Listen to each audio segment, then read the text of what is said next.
It's the sequel! The 2 kind of gives it away, doesn't it?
Okay, if it's even possible, they managed to make the main menu even more disturbing than it was in the original.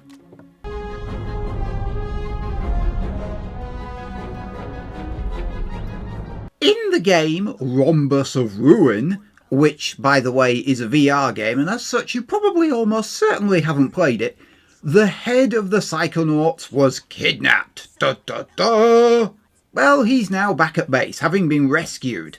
Fortunately, the game gives you a not-so-brief briefing to bring you up to speed. The action for this game takes place inside the Mother Lobe. That's the Psychonauts HQ. Something you will notice very early on, the loading times are longer. I mean, I know it's a modern game on a modern system, but, you know, it still looks like the original right down to the art style. Points and edges have been rounded, but that's about it. What's gonna happen? Oh, please. I've been around here my whole life, and trust me, nothing ever happens. Do you remember the last time you said that? First order of business is to find out who organised the kidnapping. All you need to do is get this vacation request approved by your supervisor. What? Just a formality. You just need to get this form signed by your boss. My boss? Yes, darling. Or you could just tell us who your boss is and we could... No. Looking for me? Well, come and get me. This is much trippier than it was in the first game. And the first game was fairly trippy at times. I don't think you understand the gravity of the situation you're in. Watch out! Hey, you're not supposed to walk that way. My posters! Well, this is disturbing. Oh, this is not getting any better. Raz! Is that you? Come down here! Lily, I'm coming! The imaginative design work is still there, front and centre, but the technology itself has advanced, which means that they've been able to do more with the designing. So in case you missed it, the Psychonauts have the ability to enter people's minds. Each person's mindscape is different, shaped by their fears and beliefs, all of which at some point you're guaranteed to run into. And one of Raz's first actions upon arriving in the Mother Lobe is to mess with his boss's mind, which goes terribly well. Without the well. See, the new kids want to go on a field mission, exciting, but she won't let them because it's dangerous. You know, sounds fair. By cross-connecting her brain to make her less risk-averse, Raz transforms her hospital mindscape into a hospital casino. Or a casino hospital. It's a little hard to tell which. I think that's the point though. I mean, you can't do this with every single mind you enter. It's all pre-programmed, it's part of the story, it's meant to happen. But the game doesn't warn you that this kind of thing can and indeed is going to happen, so neither you nor Raz fully appreciate the implications of what you're about to do. Indeed, the game opens with a warning. Caution, mental health issues depicted within, basically. It doesn't lean super hard into this, but it does enough to make its point. Instead of the take over the world storyline the first game had, this is a much more personal story, and in my opinion is better for it.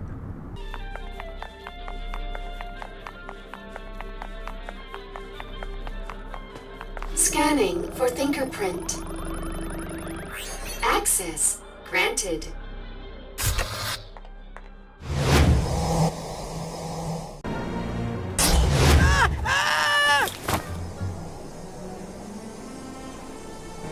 Wow!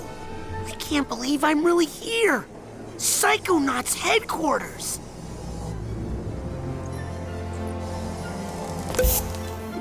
Ow! Sorry, new ball.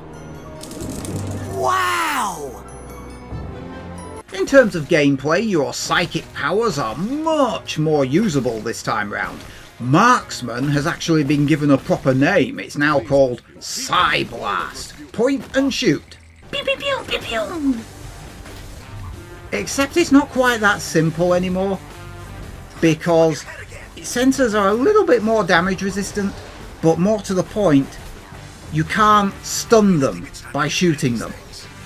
In other words, they're a bit more bloody stubborn than they used to be. You can't stun lock enemies in place simply by shooting them in the face anymore. You have to be a bit more careful in a fight. Though Psyblast does now have limitlessly regenerating ammo. You know, instead of you having to chase bullets round in a circle to rearm. Pyrokinesis is joy of joys! Usable in a fight now. It's actually quite good. Instead of charging it while standing still, it affects an area and can be charged on the move. Clairvoyance is still a bit crap, honestly. You can still use it to see how people view the world, which is still kind of fun. But other than revealing the very rare secret, not much for it to do. Telekinesis was bigged up in the first game as being able to cross certain floor hazards, and then proceeded to use it 0 times for this very purpose. There is now the occasion where you might have cause to use it for this. And at least one occasion where it doesn't work for this. Still, at least you can go uphill with it now. Mental Connections is brand new. Incidentally, this is how Raz cocks up his boss's mind. You can use it as a form of grapple to reach certain places, but grapple between ideas and you link them together, creating an association and changing the mindscape, usually in subtle ways, except that one way you changed it which wasn't so subtle. Whoa! I did not see that coming.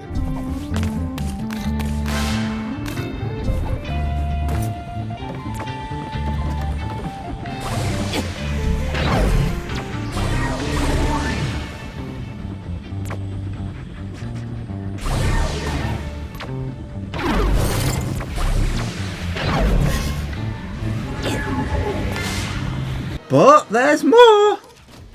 Enemies! The sensors obviously make a return, as do the heavy sensors. But now there are also regrets, doubts, bad ideas, bad moods, judges, and full-blown panic attacks! Modern games need to remember what it is to be properly creative. And no, I don't just mean putting robot dinosaurs on the screen. I mean like this, like taking abstract concepts and making them physical as obstacles in a video game while keeping them true to the concept that they're supposed to embody. It's kind of genius. And so few games do this kind of thing.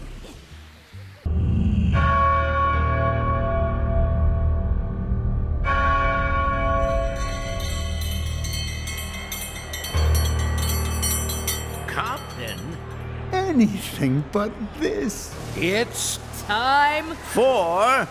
Ram it down!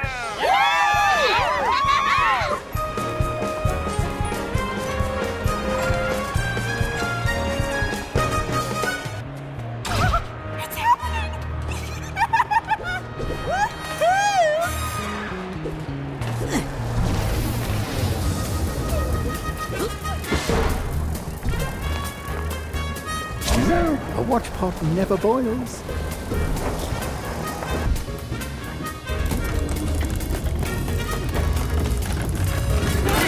Done it! Quick, hit the more relaxing than it looks. And that's a perfect chopped onion. I feel like this is the real me. Let's plate that ingredient, shall we?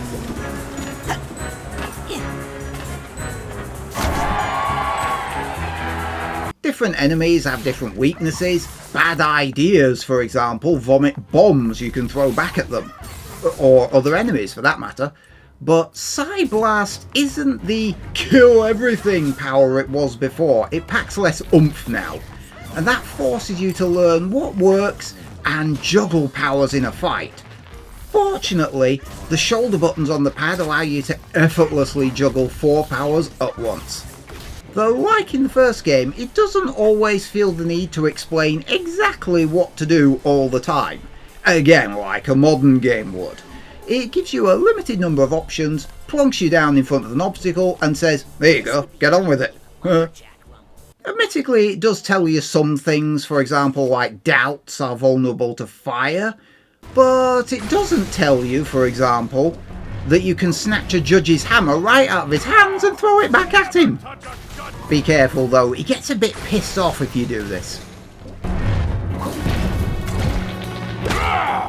Never touch a judge's gavel!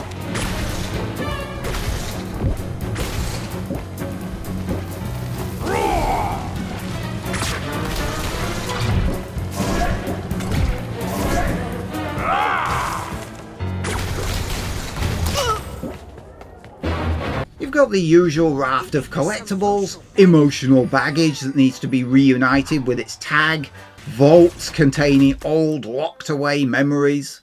Oh, and of course, the figments. And look at this! Seriously, look at this! You can actually see them! In the first game you couldn't see half the figments most of the time because they were mostly transparent. This time round... Okay, yeah, I still walked past 1 or 2 of them. Some of them fit the background scenery very well, but you can see them now. And better draw distances means you can see collectibles from a distance, making it easier to search an area. It's a good thing too, the outside areas are quite big. And more detailed. And weird.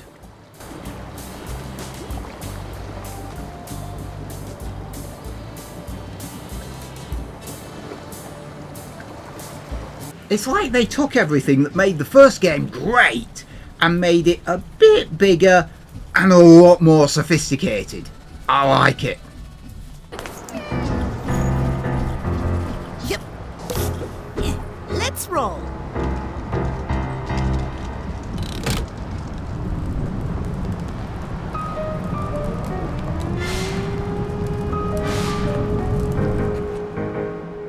I know what you're up to, kid. Ew, this slime is so sticky. You know it. The kids just love it. Do I know the best places to take you all on vacation or what? Yeah! Yay! Suitcase tag. Gotcha.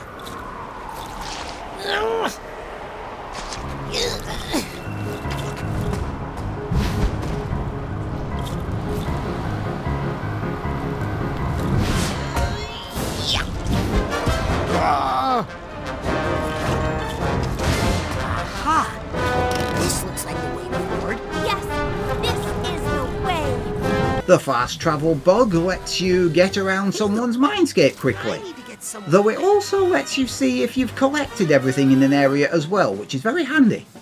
There's a shop you can buy little upgrades from. That's also where you buy the Psy cores, pair a core with enough cards to level up.